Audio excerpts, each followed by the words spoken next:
Are you listening to us on Apple Podcasts or Spotify or any other platform where you can leave a rate or review? Do you like what we're doing? If the answer to all of that is yes, please consider quickly giving us a 5-star rate. And if you wouldn't mind leaving us a nice review, we greatly appreciate that as well. Okay, let's do this.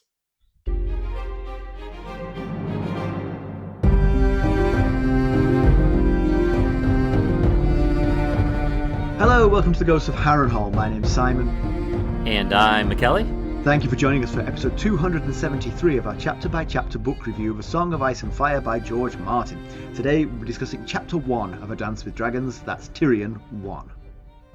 And as always, we're going to chat about the chapter and try not to spoil any future plot points for you, and hopefully we're going to provide you some entertainment along the way.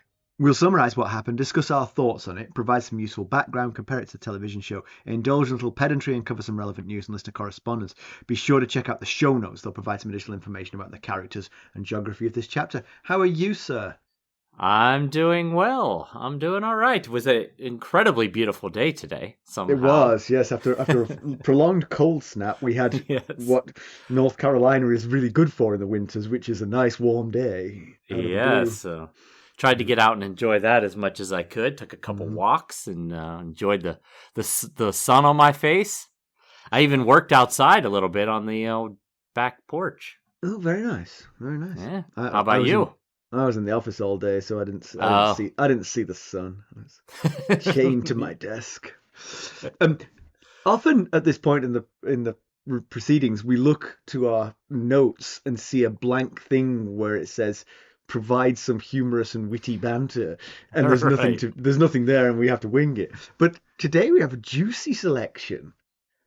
Yes, we do. The first one is not mine. I don't know what that means. No, the first one is mine. So more tales from yoga. So I've been enjoying this yoga. I mean, enjoying is a stretch. I've been suffering this yoga.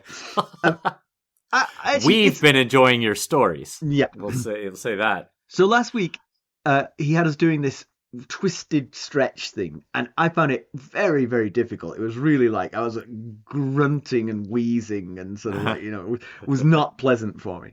And then he sort of let us out of that, and he said, just while we're in this position, let's turn the other way. So we twisted the other way. And he said, I sometimes add this one. He said, it's kind of not an official position, but, he said, this is actually the pregnancy modification. And I found that position far easier to do. And just like you did, I began to wonder what this meant about my body shape. Right. Well, yeah. Well, so then I guess the next question is, how's that weight loss challenge going? Well, good. Between the three of us, we've lost 25 pounds. Between the three of you? Yeah, because my brother's in it now as well. Me, Carson, and my brother. Yeah, all three of us. Right. And for those in Europe, that's probably 11 kilograms, something like that, maybe 12 kilograms. And yeah, we're doing all right. I was down 11 pounds on my starting point. Oh, wow. That's a pretty good... Pretty good effort. That's like I've given birth. Yes, it is. And yet you still prefer the pregnancy modification. Yeah, for sure. It was definitely easier.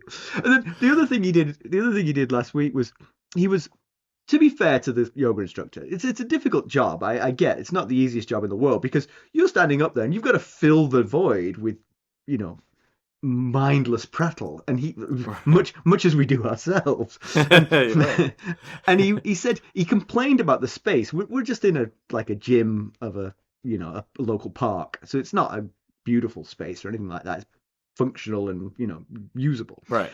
But he caught himself doing it, and you could see he was like, no, let's be positive. He's like, it's a good space, it's got good ceilings and good lighting, and he said, and we've got nice big windows. And I remember back in October when it was just me and Carson, we could watch the sunset through the windows. Oh yes, very nice. And I said to Carson on the drive home, I said, he was literally reminiscing about sunsets with you in front of the whole class. Just so you know, I say this is one more piece of evidence for that yoga instructor likes you way too much. He likes you. Exactly. He's like, if only we could get rid of all this dead weight around here. I know. That's what I'm like. Well. So what have you been up to? I'm curious to learn from the notes I see before me. Well, so, it's been cold, and it's January, so it gets dark early. So last Friday, Stacey and I were just trying to think of something to do. Can I just talk to the people who are genuinely from the Northern Hemisphere, the actual Northern Hemisphere, the bit north of here? It doesn't get dark early here, not even close. These people have no conception of what getting dark early is actually like. Yeah, I can understand that. Yeah, I can see how that might be a perspective thing there. Yeah. But it gets dark around 5:30ish p.m. Yes, yeah. And so, we were done with work on Friday and we were like, well, what should we do? It's no spend January. So we just went to go walk around some stores in a shopping plaza not too far away, just kind of kill some time. So we did that. We did that for, I don't know, wasn't very long because Stacey's not real good at going into stores and not buying anything, which she didn't do. She ended up buying oven mitts in a store that. So she failed at that. But anyway, that's really not where this story is going. So we're leaving the final store. I think it was a bookstore, and we're walking back to the car through the parking lot. And I see a lady struggling with a bunch of packages and bags and stuff that she's trying to get all stuck into her car. And I can see one bag is dangling just by, most bags from stores have two little handles at the top. Right. One handle was caught on something and the rest of it was dangling below her. And I was seeing that and I was afraid it was something fragile in there that would break if it fell. And I was like, the bag is dangling. And as we're walking past, I just thought, I'm just going to grab it because this bag is going to fall. So I reached down and grabbed the bag and pull it up. That lady turned around and shrieked. And she was so terrified. And Stacey afterwards was like, what were you thinking? You can't walk up on a woman in a dark parking lot as a man and just grab a bag from her. So all night I thought about why. It was just sort of instinctive reaction. I was trying to be helpful. You were trying to save the bag. I understand. Yeah. And you didn't creep up silently on her. You'd been yelling at her. Yes, I did. And she said she just thought two people were chatting as they were walking past. And then all of a sudden, I'm there next to her, swooping this bag up from below her. She was I felt bad. I was like, I'm so sorry. Are you okay? But yes, I terrified a woman on Friday night. Well, that killed the time. Right. No spend January, terrify the neighbors. Right. Oh, yeah. So next time I got to use a little bit more awareness if she's like, why didn't you just tell me? And I would have told the lady. And I said, you heard me saying the bag is going to fall. The bag is falling. So anyway. For the rest of the night and the next morning, I kept thinking about that poor lady's face when she turned around and screamed as I was standing there holding her bag. I'm now trying to picture you in a sort of sinister light, and it's difficult. But I mean, you're tall. Yeah. You could see it perhaps, but I was wearing, I have I'm kind of follically challenged, so I was wearing a knit cap over the top of, not like over my face. Pulled down over your face, yeah. Right. So, anyway, I felt really bad about that. Well, you don't. Your intentions were good, but yes, there's a lesson to be learned here, perhaps. Yeah, but I wish Stacey had said what you just said. Yeah. She was like, "What were you thinking? You scared? If that was me, I would have swung at you." I've noticed that as friends, we're more understanding of each other's mistakes than our spouses are. Just to be clear. Yes, that's not a Stacey thing. That's just a spouse thing. Yes, I think you're right about that. All right. Well, anyway, let's get down to business. How did we leave so long ago? Tyrion Lannister. So long ago, actually, that I noticed in the I copied this from the last Tyrion chapter, and so it didn't mention the sustainers for the spoilers. Right. That's how long ago. As I was reading it, I was like, wait, I'm supposed to say something here, aren't I? It's fine. All right, so last we saw of Tyrion, he was being freed from his dungeon cell by Jaime, who admitted that he didn't pay Tysha to take Tyrion's virginity as he claimed at the time. She was truly a crofter's daughter. After a heated exchange with Jaime, Tyrion then went and murdered Shae in Tywin's bed and then Tywin in the privy, and then escaping the Black Cells with Varys' help. Fortunately, Tyrion's the kind of sociopathic narcissist who won't let these crimes eat away at him at all. Oh no, not our Tyrion. No. Since Cersei was unable to find Tyrion, we had presumed that Lord Varys had effected Tyrion's absconsion from King's Landing. We're about to find out, I guess. Right. Why don't we give the summary of this one? All right. And before we go any further, we just want to forewarn that this chapter of A Dance with Dragon heavily uses the word whore and deals with the topic of rape. In this episode, we will be using the terminology present in the chapter as well as discussing the topic of rape. All right, so Tyrion has escaped King's Landing by ship. He's wallowing in grief and shame as well as wine and vomit. He's confined below decks, and his only visitor is a cabin boy who never speaks, but does his best to provide Tyrion with his needs. Well, technically just one need, really, more wine, and clean up the ever-repeating mess. Tyrion's thoughts constantly revert to Tysha and her whereabouts. Tywin's last words of, "Wherever whores go," are stuck in a loop in Tyrion's mind. Because he has no communication with anyone, he has no idea where he's headed. He recalls Jaime saying something about the free cities, but he does not know which one. Tyrion would sooner have gone to Dorne. There he could help crown his niece Myrcella.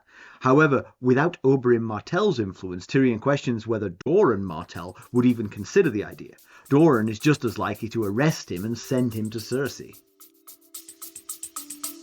We'll be right back. Hello, friends. Are you ready to make some unforgettable memories? Well, if so, consider the Marriott Bonvoy program. Discover the perfect destination for your summer getaway and unlock exclusive deals on luxurious accommodations. With our affiliate partnership, you'll enjoy unbeatable savings and a seamless booking experience.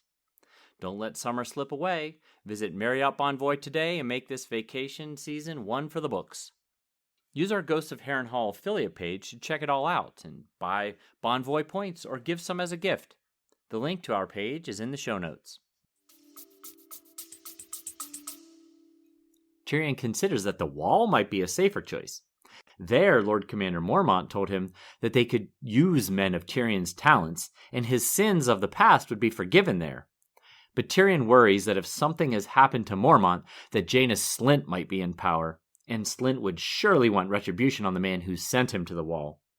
At least at the Wall, or Dorne, he could speak the language. He only knows a smattering of words in the High Valyrian dialects spoken in the free cities. In the darkness of his ship cabin, Tyrion replays his conversation with Varys after killing Shae and his father. Varys told Tyrion that Tyrion always knew what Shae was. Tyrion agreed, but he never knew what his father was. Tyrion passes out from a mixture of drunkenness and a storm tossing the ship about. When he wakes, he's crammed into a small cask and rolled off the ship. It was a painful journey from the ship. However, when he's finally freed from his cask, a hugely fat man stands over him. The man introduces himself as Illyrio Mopatis, a friend of Lord Varys's. That immediately puts Tyrion on alert. However, the man takes Tyrion to his manse and has him bathed. Tyrion wakes in a finely appointed room overlooking beautiful walled grounds. Illyrio arrives and confirms Tyrion's suspicion that this is Pentos. Mopatis has been summoned by the prince for important magister duties, leaving Tyrion to explore his home. The only caveat being that he cannot leave, as it is best that nobody knows that Tyrion is here. Tyrion finds some clean boys' clothes that fit well enough, followed by wine and food. He thinks of Tysha and is surprised to realise he does not know how many men raped her at his father's command. As he explores, he figures that it is only a matter of time before the Magister finds more profit in Tyrion dead than alive, and he'd better escape before then. However, each gate is guarded by plump, hairless men. After unsuccessfully chatting up a washerwoman, he sits on a bench and again thinks of Tysha. She truly loved him. She married him and put her trust in him. He spots 7 deadly mushrooms growing through cracks in the tile. He pockets them and crawls back up on the bench to sleep. Once again, he wakes in the same room as before. This time it's a fair young woman waking him, speaking the common tongue. The magister expects him for dinner. She explains her ability to speak his language by saying that she was bought to please the king. He asks her if she knows where whores go, leaving her confused. He wants to snap at her, but reminds himself that she is not Shay. She bathes him and helps him dress. She asks him if he will want her after he's eaten. He declines, but then notices how well she took the disappointment.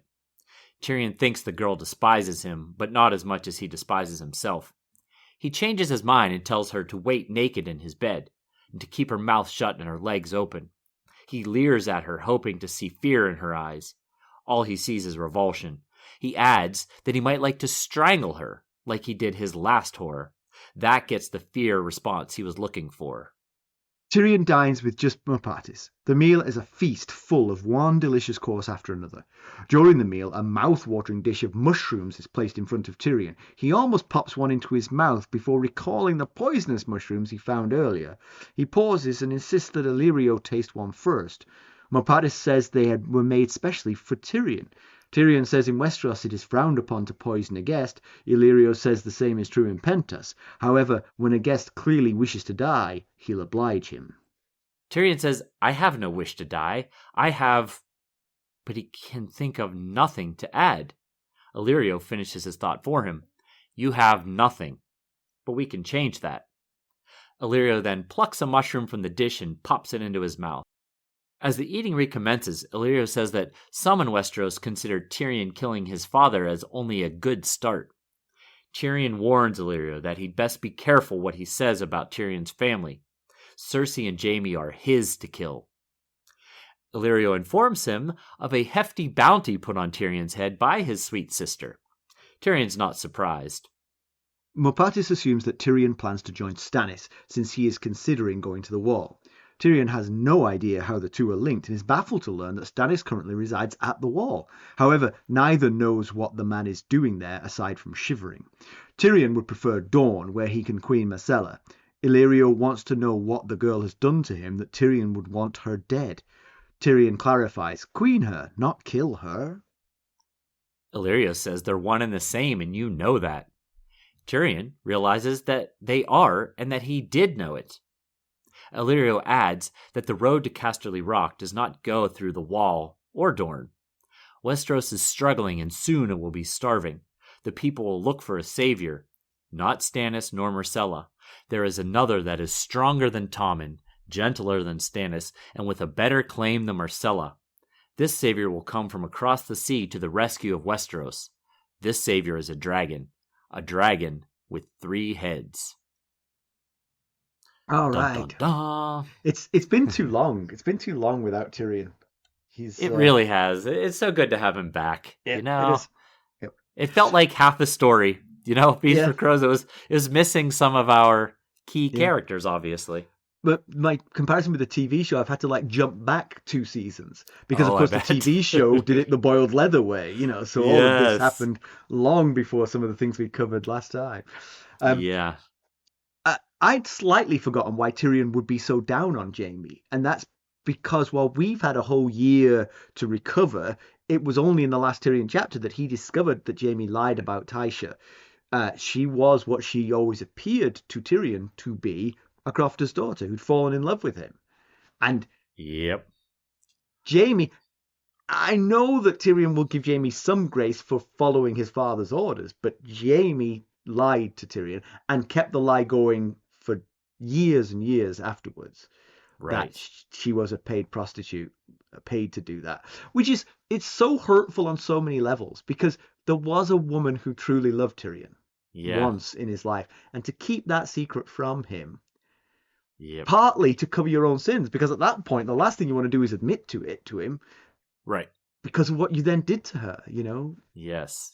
And he's had nothing, Tyrion, has had nothing to do but sit and stew on this journey across the narrow sea and ruminate on this betrayal of Jaime is the one that hurts the most, but Tywin obviously betrayed him. I think that's what he meant when he said to Varys, I didn't know what my father was. I don't know if he realized that his father was capable of having this innocent girl gang raped. Yeah. For simply the crime of marrying Tyrion. And I think we shouldn't absolve Tyrion entirely here. And I think although it's never really mentioned in this chapter, he doesn't completely absolve himself either, because I think part of what he's thinking here is that if he'd known the truth, the story he was fed made his rape of her awful and terrible, but to a certain extent in Tyrion's mind maybe justifiable. Whereas knowing what he now knows, that crime that he committed against her is just so monstrous, so heinous. Oh, yes. Exactly. He'll never forgive himself for that. Right. But again, that was Jaime and Tywin manipulating him into that position. So, it's just awful. Yeah. I think most of his dark disposition in this chapter stems from his self-loathing over what we're talking about right now, over the fact that Tysha was a girl, an innocent girl that fell in love with him and then had this terrible thing happen to her, regardless, like you said, regardless of whether she was a paid actor or not. What happened to her was unforgivable, but the fact that she was just a girl that fell in love with him and married him just takes it to a level that I don't think he's in any place to get past anytime soon. And of course, this is layered on top of the fact that he's just also murdered Shae, not to forget that, he loved Shae as much as he loved Tysha. But he discovered, at least he believes he discovered, that she never loved him. She truly was a whore who was in it for the money and faked everything. So killing Shae, again, he's going to feel horrible guilt about that because he loved Shae. Right. But he's also going to feel, well, Shae was way worse than Tysha. I feel even worse about what happened to Tysha. And so then he's going to feel guilt about not feeling more bad about what he did to Shae. Because he did murder Shae. Tysha is potentially still alive. Right. Yeah. And, it's really sad that he's thinking about the fact that he doesn't sleep very well, and he's not sleeping at all on this ship. And he said, well, I've had enough of dreaming anyway. I've dreamt of love and justice and friendship and glory. And those are things that I'm never going to achieve.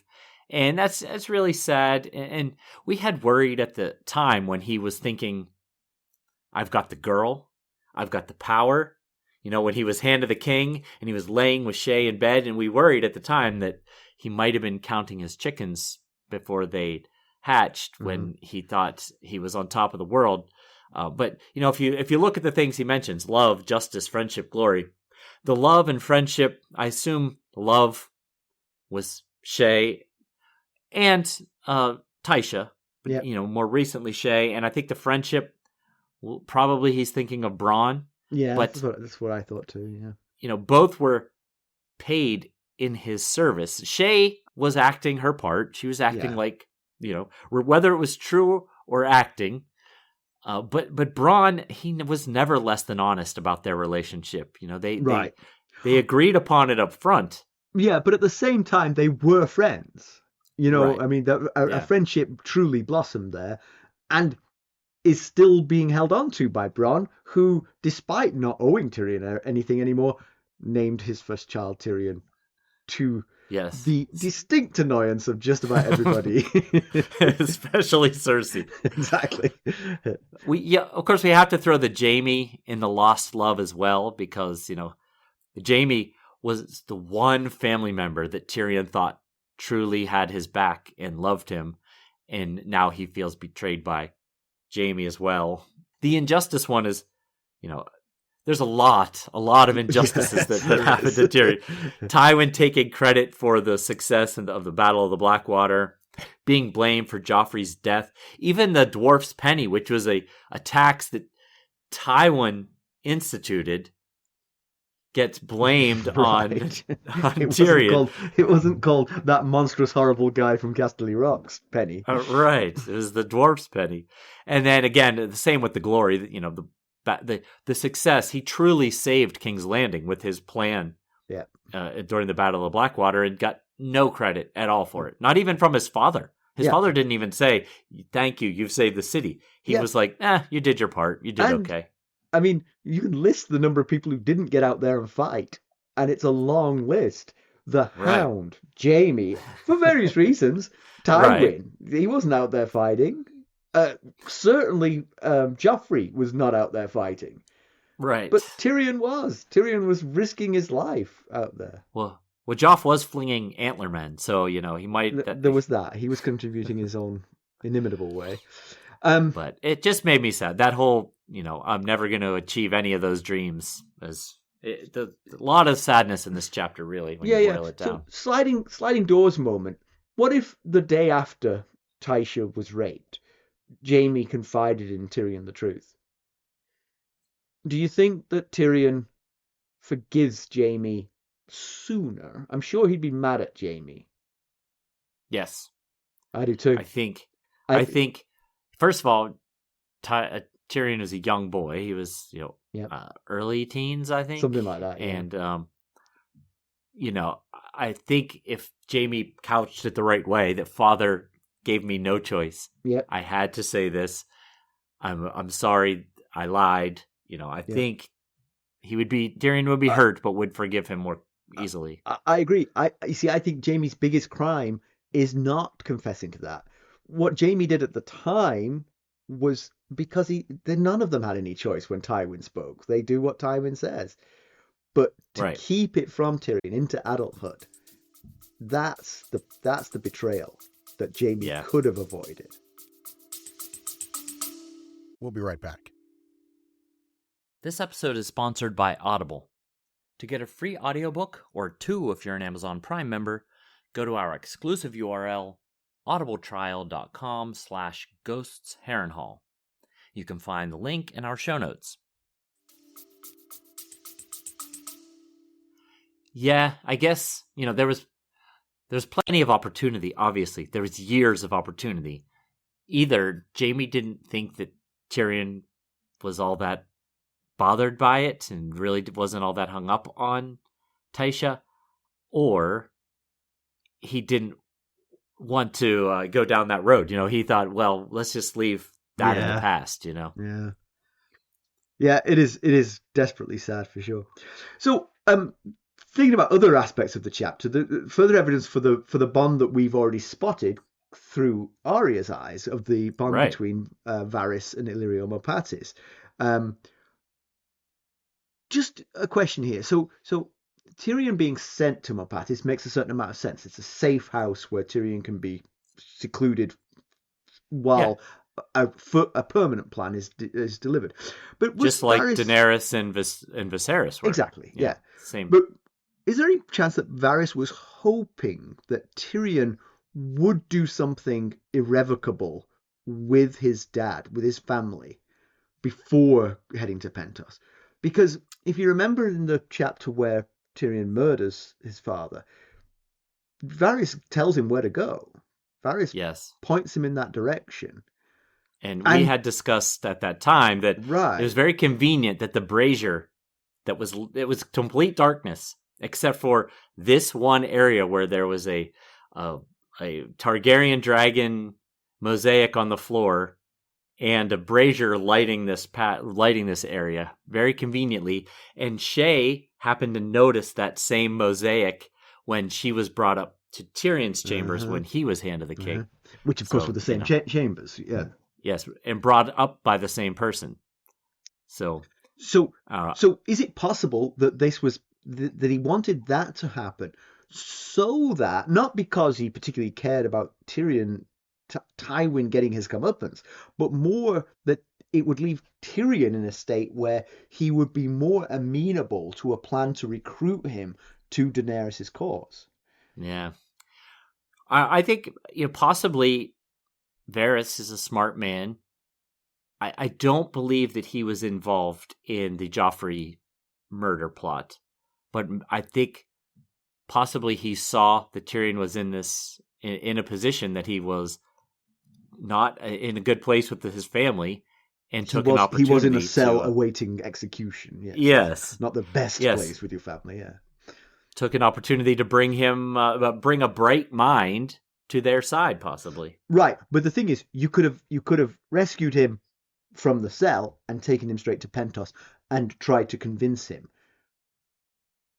But by doing this one extra thing, you're forever sundering him from his family. There's no way he can ever go back to his family now.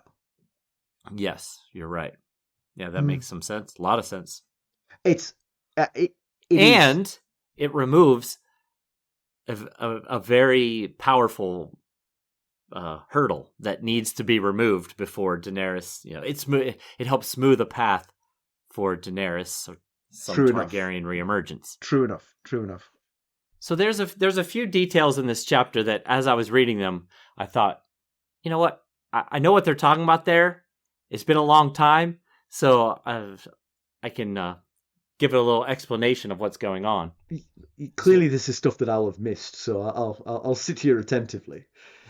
Well, first of all, I wanted to talk about how Tyrion figured out that he was in Pentos when he was never told by Illyrio when he first met him. It wasn't until he woke up the next morning in that bedchamber and was looking out the window, or looking out at the world, and then Illyrio came in and he said, "Am I in Pentos?" And he said, "Yes, you are." I keep oscillating between Pentos and Pentos.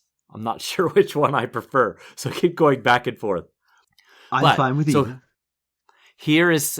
So as he was looking out at the world, it was clear he wasn't in Braavos, because first of all, one of the first things he sees is cherry trees.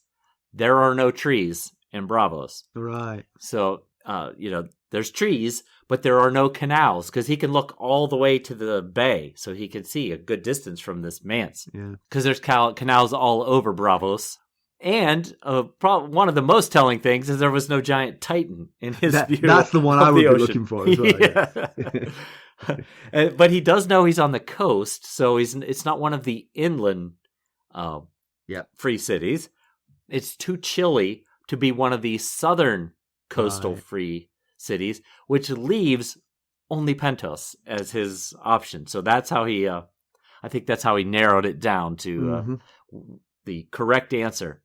Another detail that he's down in the wine cellar, and he decides to take a strong wine from a private stock of Runsford red wine, who is, as he describes, the grandfather of the current Lord Paxter red wine. Runsford is also the father of Olenna Tyrell, who Lord Paxter. I didn't know she was a red wine by birth. Yes, right. Yes, he is Olenna's nephew. So that's what's going on with that. The wine little reference there, and then finally he notices at every gate there are hairless, plump men, as he describes it. I know who they are. They're the Unsullied. They are the Unsullied, and we were told that Unsullied household guards are prone to grow fat because food is the only vice that's available to them. And I think it had to have been to chapters when Dany was in Astapor, but we were told that the good masters of Astapor no longer sell these small groups for household guards because these Unsullied get comfy, they mingle with non-Sullied, or I guess maybe we'd call them Sullied, and begin to forget their training. So, it's not a great look, I mean, if you're asking top dollar for these guys, if everyone you see is kind of a bit portly, you'd be like, right, is that what I'm paying for? The interaction between Tyrion and the courtesan is a little bit, I mean, well, it's a lot disturbing, let's be honest. Yes, it is, yeah. I mean, certainly, most of it is just his current state of mind, but he is terrorizing this poor woman. And he tries to remind himself initially, she's not Shay. Yeah. She's just an innocent woman who is here to help me. And he starts to politely disengage with her. and then changes his mind. I think he gets offended by the fact that she looks relieved. Noticeably. Yes. Yeah. And then he gives multiple attempts to scare her and succeeds with the threat of strangulation. And Tyrion has plenty of faults. He's a flawed man. We're all flawed in various ways, but he's usually kind to the innocence of the world. Yeah. And I think Shay's betrayal and Jaime's betrayal has caused a change. It certainly may affect his interaction with Ladies of the Night, I feel. That may be never the same. Yes. He thinks to himself that he is done with whores. Right. And I think maybe it's... I was pondering that, and he's in a dark place, period. Yeah. But I wonder if the discovery that a woman truly loved him has just generally changed his feelings on sex and prostitution. Mm. You know, that well, that's a good point, because that is something that has changed in Tyrion since last we saw him, which is he now knows for a fact there was a woman who loved him for himself. Right. Not for his money, not for money, but for him. Yeah. The standoff over the mushrooms, it's a well written piece. It's very interesting, and clearly it's a sort of like it. Whenever you're writing this kind of chapter where basically you've got someone descending to the pit, you have to have a turning point. Unless your story is about their demise, you've got to have a turning point, and that's kind of it. I think it's kind of like that standoff between, you've got to decide what you want here. You know, you can kill yourself, that's fine, but I thought the same thing. We've got things for you to do if you're interested in not dying. Yeah, and I think Illyrio was trying to get Tyrion to realize that he didn't want to die, but he wasn't working toward anything any longer. Right. He didn't really have anything in his life. And this was a test to see if he still had that instinct to fight for life. And now he's verbalized, I want to live. Now you can build on the possibilities of what your new life might look like. And hey, let me give you something worth living for. Yeah, you know? I already thought from their conversation that there was no way that Tyrion was completely gone, because he was so interested in the news about Stannis. He was like, well, why is Stannis at the wall? That doesn't make any sense. Right. You know? And it's like, okay, you're still thinking about Westeros, and you're still thinking about the Game of Thrones. You're not completely gone over here. Yeah. And there's a kind of an amusing scene in this discussion where Tyrion basically calls himself a lion and says, you know, don't mess with my family, I'm still a lion. And Illyrio laughs and says, you Westerosis, you sew an image on some silk and your lions and eagles. And, it's true. It's kind of like a little kid running around in Batman PJs. You know? Yeah. But although the Targaryens really did have dragons, but they were from Essos, so yeah. You know. I mean, and Starks can warg into direwolves apparently, so there's exceptions. There's real connection. Yeah, I mean, and the Arryns, they live on a mountain, right? but there is a sort of nominative determinism here, or a sigilism determinism, which is you're inevitably going to try to live up to your sigil. If your sigil is a bear, you're not going to want to be a bookish maester. You're going to want to be a bear, you know. And so it inevitably, and in many ways, kind of given how long the bloodlines are here, you can imagine it sort of like reinforcing it by selective breeding. You know, true. You breed with someone who fits that mold, and then you end up with children who are even more of that mold. You know, right? Yeah. You think of the Umbers and their giant sigil breaking. You know, the giant breaking the chains. They've clearly slept with giants. There's no doubt about it. That's right. Although the Tyrells are a little bit of an odd one. How do you be a flower? Well, there are flowers everywhere. Beautiful. Yeah, that's right. I mean, they're good looking, you know. Yeah. Yeah, right. And probably smell good. Yeah. So Illyrio reports that Astapor and Marine have fallen. He doesn't indicate that he knows that it was Dany's work. I always get the feeling that he's pretty clued in, though. I get the feeling I do too. if he's heard that news, he knows why. Yeah, I mean, first of all, due to the fact that there's dragons, you'd think that that kind of news is likely to have spread to Yeah. people in the You know know. where dragons like come from? Illyrio. Eggs. You know who I know who had 3 dragon eggs? The lady I gave 3 dragon eggs to. Yeah, although, he sent 3 ships to bring Dany back to him. I don't know. We don't know whether or not he knows what happened to those ships. What did happen to the ships? Did she sell them or something? She was going to sell them and their cargo to the good masters of Astapor, but then she pulled the whole trick on them. And then last we saw them, they were off the coast of Marine, I believe. Oh, so it's her navy now. Yes, I guess so. It's been a long time. My memory's a little fuzzy on that. But so he didn't bring up Dany, so he must not have wanted to share with Tyrion at this moment the connection to why this is important to him. I'm speaking of Illyrio here. Yeah. So Tyrion's ideas about going to the Wall of Dawn are both interesting. Mormont was right when he said that they could use men like Tyrion, but he is... I don't think I would have thought of it, and it's well done again by George Martin, to think of the potential for a Lord Commander Slint and what that would mean for Tyrion. Yeah. Yes, that would be bad news. Well, wasn't he in the room when Tywin wrote the letter to Bowen Marsh saying, I recommend my good friend Jaina Slint? Yeah. So, he might really think that Tyrion might really think that Janis is in power, and he's exactly right. Yeah. Slint would definitely find a way to have him killed. Right. His plans for Dawn are basically identical to Ariane's, right? I mean, Crown Myrcella. He definitely get a sympathetic ear in some quarters. He's right to miss Oberyn Martell there, because Oberyn is probably the one who might affect that directly. But Doran Martell spent the entire last book trying to resist that very plan.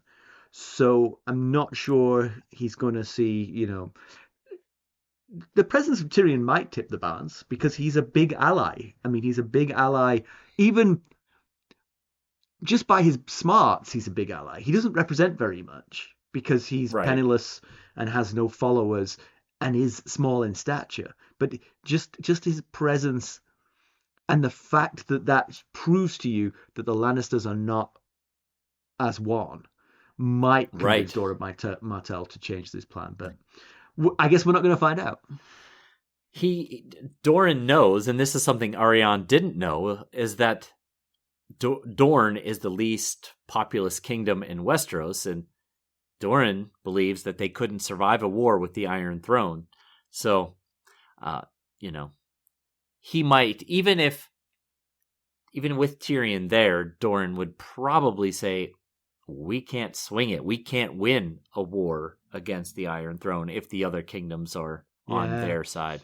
And that's the thing, you see, there's enough vested interests around now where they wouldn't get many followers, right? Because, like, for example, we know that it wouldn't be very difficult to break up the Lannisters and Tyrells.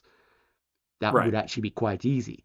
But if you usurp the throne, leaving Marjorie not the queen, they have a very good reason to resist that.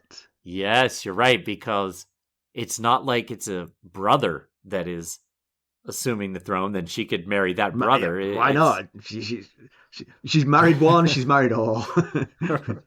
It's it's Myrcella who they're crowning. So, but also Eris Oakheart is dead, but Balon Swan, as we know, is riding for Sunspear. So Tyrion, it would be tough for him to hide from Balon forever, depending on how long Balon is there. I guess they could put Tyrion in some tower cell and lock him away so that Balon doesn't find him, but he very well may be discovered, and then, Balon will probably report back. But the thing is, if he were to go to Dawn and were to convince Doran Martell and they crown Myrcella, they'd want Balon Swan to know. They would want him to know. Because then Balon Swan is immediately in that tricky situation that the Kingsguard face themselves in when there is a dispute over the throne, which is he has a duty to protect Myrcella because she is part of the royal family. Right. But now she's also the usurper to the throne. So what does he do, you know? Yes, it does get complicated there, right? Yeah. But Illyrio was dropping some truth bombs on Tyrion when he said, "What did that poor girl ever do to you that you'd want to kill her? By crowning her, you know that's what would happen." And, you know, he's right. Tyrion admits to himself, yes, you're right. I actually did know that. But you wonder if Tyrion, knowing this, would he go through with the plan with the only thing he really would get out of it is the intent to hurt Cersei. Yeah. And Myrcella would just be collateral damage. Yeah. Yeah. I mean, it's a remove though. You know, it's not like he's directly hurting Myrcella. He knows that it's a death sentence for either Myrcella or Tommen. Right. Well, that was my next thought. Yeah. Would Cersei allow Myrcella to be killed or just her armies defeated? You know? Yeah. But you're right. If you reflect on it, you know you are exposing her to unbelievable danger. And when he does reflect on it, he recognizes that he knew that, but he was going to do it anyway. And you're absolutely right. The overriding thing there is he wants to hurt Cersei. And so... Right. Yeah. Myrcella be damned. So the chapter ends with Illyrio saying, you know, that there's going to be the savior from across the sea to come rescue Westeros. And first of all, he says that Westeros is at war and that it will soon be starving. He's right about that. He then says that a dragon will basically fly to the rescue of Westeros, a dragon with 3 heads. So, yeah. We saw in the last Jaime chapter, it's snowing in the Riverlands, so starvation is now a very legitimate threat. So is the plan to feed everyone dragon? Right. We're gonna... right. Baked dragon. Come get your baked dragon. So we got a dragon with 3 heads coming from across the sea. All we know at this point points towards Daenerys Targaryen, right? First of all, she has 3 dragons. Right. So he could be meaning the dragon sigil, because the Targaryen sigil is a 3-headed dragon. So it all points to that. We'll talk about some more ideas in spoilers, but I mean, everything points to Daenerys right now. I'm glad you mentioned it. And actually, I didn't really think about the fact he is referencing the sigil. I mean, at least that's the surface of what he's saying. It's the sigil. He's saying what's coming to the rescue is a dragon with 3 heads, i.e. Clan Targaryen. Right. But I'm not surprised to discover that we're going to talk about possible deeper meanings of that. But that is, I agree with you. That's what he first meant. Just before we finish, I do find the whole. We didn't really cover it in the summary, but several times Tyrion thinks of himself as a beggar. He considers himself a beggar, and that's coincidental because it's not the first beggar that Illyrio has taken under his hefty moob. That's true. Yeah. It feels like Tyrion is feeling this acutely because, of course, he's a Lannister. He's had Lannister wealth. He's going to be discombobulated by suddenly having absolutely nothing, which is what he currently has. Absolutely nothing and no craft or trade to make money from, you know? He does kind of have a thought about that when he thinks, I want to catch a ship to Dorne, but I don't have any skills that I could sell. His thought is pretty grim, as I recall. Yes, it is. But this feeling of sort of like sudden sundering from his family wealth does create avenues for others to appeal to him. Basically, Mopatis says a new bottom on the Iron Throne would create new opportunities for you. In particular, you are the heir to Casterly Rock. Yep. You're never going to get Casterly Rock with the current incumbent on the throne, but if we change that, why shouldn't you? Why shouldn't you get Casterly Rock? And that, of course, would appeal to anyone. But I think Mopatis is perhaps misreading Tyrion. He's probably thinking Tyrion is a Lannister, and they're the most venal people I know. They will go for any money, any wealth. When it says they pay their debts, what they mean is they collect their debts. Right. That's what they mean. Yes. But I do think inevitably that's got to appeal to Tyrion because of his current straits. But I don't think it's the right tack to appeal to Tyrion as a person, because he isn't like the other Lannisters. True. He does want Casterly Rock, though. Yeah. And that part, Illyrio hit the nail on the head. That is what Tyrion has always wanted. Yeah. Is Lord of Casterly Rock. But how much do you think he wants it, and how much do you think he wanted his father to give it to him? That's true. That is something to weigh. All you listeners out there, get on the Discord server and answer that question. That's a fascinating idea. Because getting Casterly Rock, yeah, good. I mean, fine. He'll be happy with that. But all his life, he wanted his father to make him his heir. And yes, he wanted that symbolic gesture. You are my heir. Yeah. Right. Yeah. Mm-hmm. Yeah. So it does. You're right. Mopatis has kind of sort of like slightly misreading him, but actually getting the nail on the head. He is giving him the carrot part of this carrot and stick operation is actually very appealing to Tyrion, partly because of where he currently finds himself. Excellent. How about some spoilers? Remember, you can join us at the upper tiers of the Buy Me a Coffee Sustainers. You can get the spoiler section. It's always fun. It's usually Mackelly just dropping knowledge on me is what's happening. Which is fun when I only just put in questions and let you ask me questions and then I answer them. Well, thanks for that. Gather your strength. How about some background, Mackelly? We'll be right back. And welcome back to another episode of By Its Cover. I'm your host, Katie. I'm Jake. And you've started listening to By Its Cover. How did our intro go? It's kind of funny, though, that you can't get it. I can't get it. Oh, I know why. Okay. And welcome back to another episode of By Its Cover, a podcast where we pick out books by their cover, read them, consume them, read them, and then we talk about them on the show. I'm your host, Katie. Oh, we're starting over. No. I'm Jake. Yep. All right. Well, so Illyrio tells Tyrion that slavery is forbidden in Pentos, thanks to a treaty imposed on them by Braavos 100 years ago. To understand this better, you first need to understand the two cities' geographical relationship. All 9 free cities dot the western side of Essos. Braavos is located at the northwest tip, where the Narrow Sea meets the Shivering Sea, and Pentos is just a bit south along the coast of the Narrow Sea. So the two cities share a coastline and lands between them. Add to this the fact that Pentos has practiced slavery for most of its existence and Braavos has not, and you're going to get some sibling rivalries. The two cities have fought 6 wars in the past 200 years, mostly over their disputed lands and waters and Pentos' slavery practices. Braavos has won 4 of the 6 wars, and during the last war, which ended in 209 AC, 4 Pentoshi princes were sacrificed within a year to appease the gods. The 5th tried a different tact. It's believed he bribed his way to a victory during the war and then convinced the magisters to sue for peace with Braavos.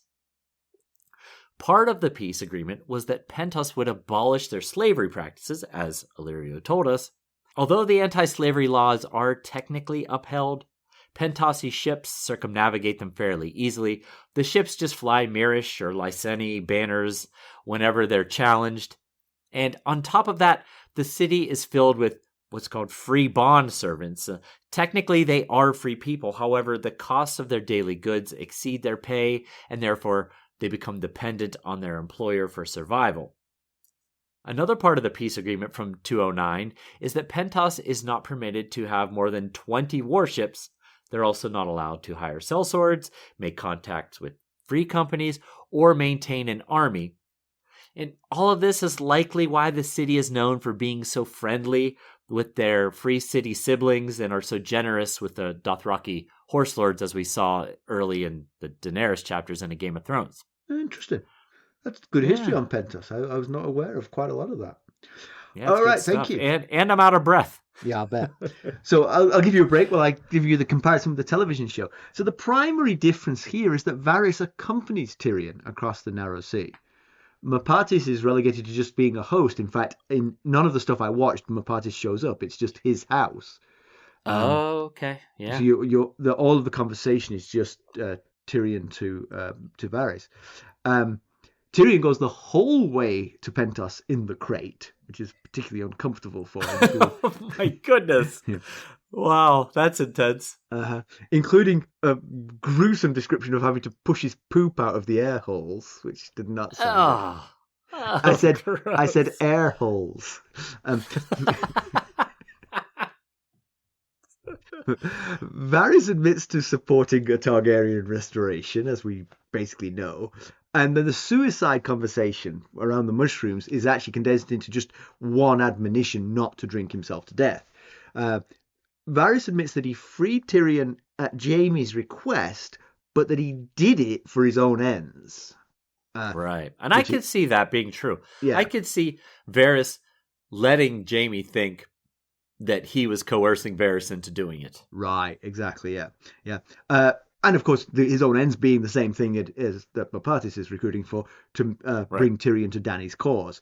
I don't remember where Varys has gone in the book, but more scenes in the TV show with Tyrion and Varys were very welcomed, and so I don't mind this deviation. Those were always terrific scenes. They were a good buddy tandem. You know? Yeah. But always with a tension between them they were always entertaining. Plus, those are very good actors. Both Conleth Hill and Peter Dinklage are great actors. Oh, yes. Fantastic actors. Really good stuff. Pedantry, I didn't get anything in this one. No, me either. Nothing. Right. No, Jenny will be happy. News and notes. Well, first off, we have a new sustainer. Gregolas has joined us at the Squire level, so thank you very much for that. I saw Gregolas hop on to the Discord community. I said hello to Gregolas today, so I look forward to interacting with Gregolas, and thank you very much for becoming a sustainer. Yep, I'll follow suit. I haven't done it yet, but I will. I'll get on there and say hi.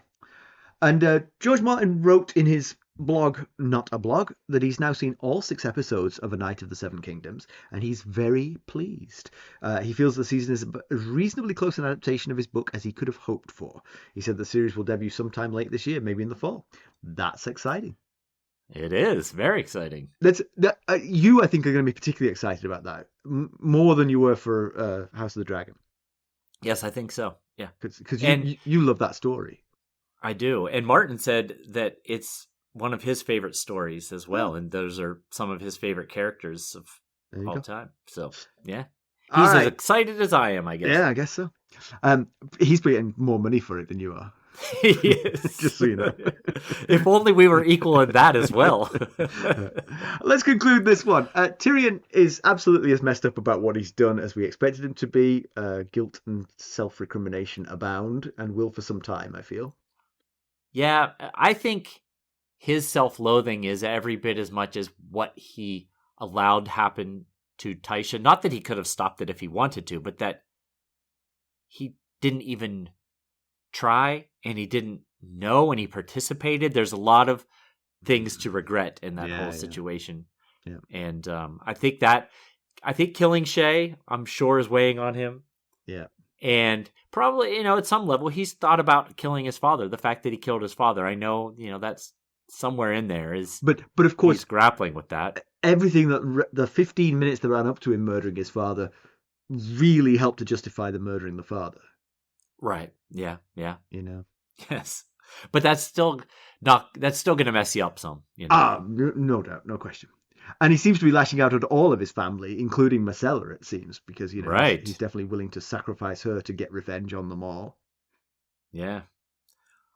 Illyrio Mopatis, who Tyrion clearly doesn't trust yet, does have a plan that seems to involve Daenerys.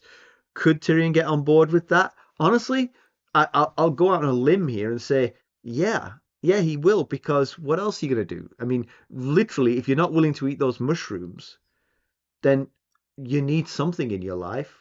Right. Go find someone you can believe in and work with them, you know? So here's my question is, what do they have in mind for Tyrion's role in Dany's reemergence? If you look at his resume, if Dany were sorting through resumes for people in her smallest council, hopefully it's a larger council than Cersei's smallest council, it would say experience, former hand of the king, defended King's Landing against a significantly larger naval force, intimately knows the opposition.